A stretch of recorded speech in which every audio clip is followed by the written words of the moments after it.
Okay, so we've got this little detent piece right here, or a little poke, but it doesn't poke. Nothing pokes. There's a poke hole there. This thing does thread out and in, but it only goes so far, and then it hits the collar here, and you're done.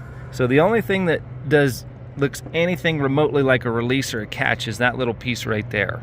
But it doesn't seem like it does anything, and then we've taken everything completely apart from the backside.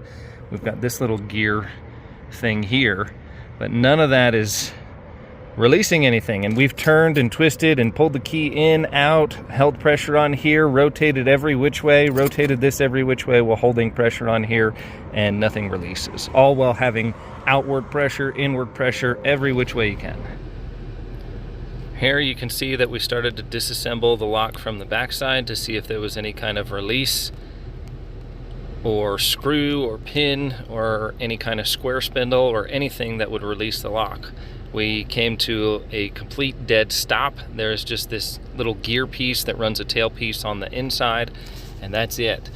So you can see there is a detent hole or a release hole on the collar that threads out, and then what ended up happening is we found that this one was seized. It was 100% seized. So you need to rotate the... Okay, so we are rekeying a Monarch. It says Monarch on the inside. I have no idea what it is, but all you're gonna get is a little hole right here that you might think will be the detent, but it's not. And then this piece will actually thread off, but it does you no good. So what we're looking for is this little piece down here, okay? I'm gonna see if I can get that a little bit bigger.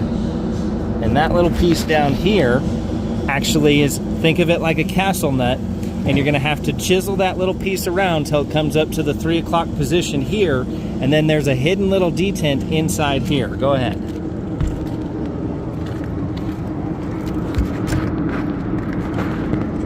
And then let me get a picture. Okay, so now that it's rotated, you can actually see the detent down in there. Push.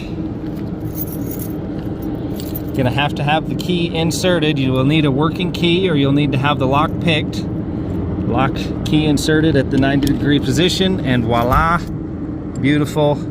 It all comes apart. Now, this took a tremendous amount of trying to figure out what exactly happened here, and one of the other ones was actually kind of rusted shut a little bit, and it wouldn't move on us. This portion right here wouldn't move, so we actually had to take one and take it apart and kind of cut it apart to see how everything worked. Now we replaced one, but there's more of them on this location, so we sacrificed one to be able to see how it worked, and in our opinion it wasn't actually that functional anyways.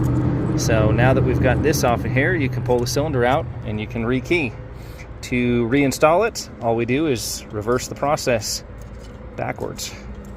That piece come right off. Comes off, right? Kinda. Beautiful. And now your key and knob cylinder comes right out. Dump it out of there if you can. There it is. Bingo. Alrighty. Saved you a bunch of headache and trouble and hassle. Trust me. We beat our heads against the wall for about 30 minutes trying to figure it out too, so you're welcome.